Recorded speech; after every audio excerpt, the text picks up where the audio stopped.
Ambassador Mohan Kumar, former senior diplomat, is with us. We'll discuss with him the changing security environment in Europe and around Japan as well. Ambassador Mohan Kumar, how firm or fragile, are U.S. Security guarantees for Europe and Japan? No, I think these were rock solid until a few weeks ago. One has to admit that. I mean, they've stood the test of time for 70, 80 years post-World War II. So we have a new president in the United States, and he was expected to bring some radical changes. But I have to confess to you, Mark, that I had no idea that he would bring such a wrecking ball to the transatlantic relationship and to the alliance system. Because when you speak of European Union, you speak of Japan, you're not talking about an ordinary relationship. These are formal allies of the United States. As you know, in the alliance system, attack against one party is considered attack against everybody. So US is in many ways legally duty bound, in many ways, to protect both Europe and Japan. So to pull out of such a security umbrella, if you like, from Europe and now calling into question the relationship with Japan is an extraordinary act from a sitting US president. For the sitting US president to say that the European Union was established to screw us, quote unquote, is also extraordinary. So we are looking at an extraordinary president who's taking extraordinary actions. That's what I would have to tell you, frankly. Indeed, Ambassador Mohan Kumar, he seems to seek reciprocity or, something back in return, either economic or trade or something. But to what extent can the U.S. expect this kind of reciprocity in a defense treaty?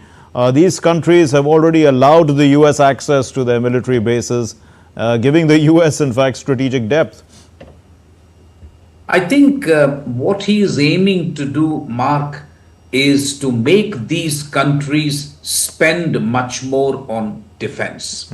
He has this idea, particularly with regard to Europe, that without America's undertaking the security situation in Europe or underwriting the security of Europe, Europe could never have this kind of a welfare state where people can retire at 60, take vacations of 2 months every year, and education is free, healthcare is free. So he is interpreting all this as the result of Europe taking America for a ride and America spending money on defense, which then allows these countries to spend money on other things. He is arguing that you are rich countries, so why don't you spend on your defense? I mean, you would have to say at one level that he's not wrong, because even the Maastricht Treaty of the European Union talked of common security and foreign policy and talked of European defense. So this is something the Europeans have ignored for a long time, and I'm afraid the chickens are coming home to roost. That's the way I see it. Yes, what he's doing is unfair because Europe faces an existential crisis just now, and Japan too in many ways. But we will have to wait and see how this conflict is brought to an end by Trump. Dr. Mohan Kumar, what do you make of Europe rallying around Ukraine, and will they be able to provide enough funds to balance what the U.S. has taken out, in a sense, or the drying up U.S. funds? So I worry less about the monetary aspect, frankly, because the Europeans have, of course, decided yesterday, and I don't know how much of a virtue signaling that is, but they have decided $800 billion. Of course, it remains to be seen how the member states will cough up that money. But if push comes to shove, please bear in mind that $200 billion of Russian assets is frozen in Europe. They've just confiscated it. And they could well decide at some point that, listen, we are going to take money from there. It would be against international law, I have to say.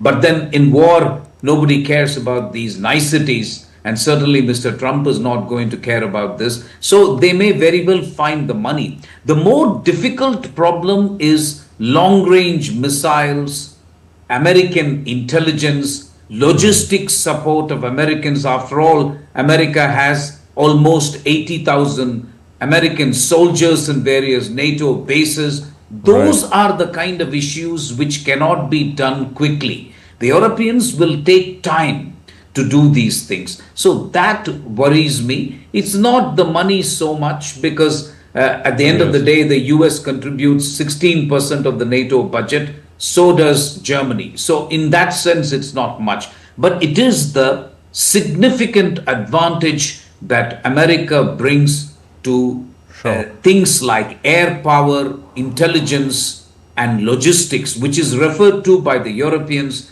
as American backstop. And that is why they keep asking for an American security guarantee for Ukraine, which President Trump seems extremely disinclined to give. Now, the UK has already given $1 billion of those frozen funds as of today, and Ukraine says that they've received that money. Also, Mirage 2000 fighter jets have been given by France, and they've been used as well today in in repelling an attack. And while Russia continues to pound Ukraine, Donald Trump has come out and said that he's strongly thinking of banking sanctions and tariffs on Russia until they reach a settlement and a ceasefire. So do you see this as a change, from Trump to some extent after these latest developments? Yes, you are right. I think the Europeans will be slightly relieved that to see him put some pressure on Russia as well, because hitherto he has only put pressure on Ukraine and the Europeans. He has let Russia off the hook. But I think it is for the first time in several weeks that Trump has directly addressed the Russians and is telling the Russians that, listen, if you do not come to the negotiating table, I am going to impose further tariffs, banking sanctions, and the rest of it. So this is, I think, a first attempt by Trump to be somewhat impartial as a mediator with regard to both Russia and Ukraine. And coming to Japan, what message is Japan sending out to the United States? They don't seem to be committed to that Alaska pipeline that the US president talked about in his address to the US Congress. And they are firmly supporting Europe's efforts against Ukraine. Japan has held right from the beginning of the conflict in Ukraine that if Ukraine can suffer this fate, Taiwan can suffer this fate. So Japan has steadfastly supported Ukraine against Russia by saying that if it can happen in Europe, it can happen in Indo-Pacific. In fact, I remember having a conversation with a Japanese negotiator who expressed mild unhappiness with even the Indian position, because his feeling was that, listen, India should condemn Russia because if it can happen in Europe today, it can happen in the Indo-Pacific tomorrow.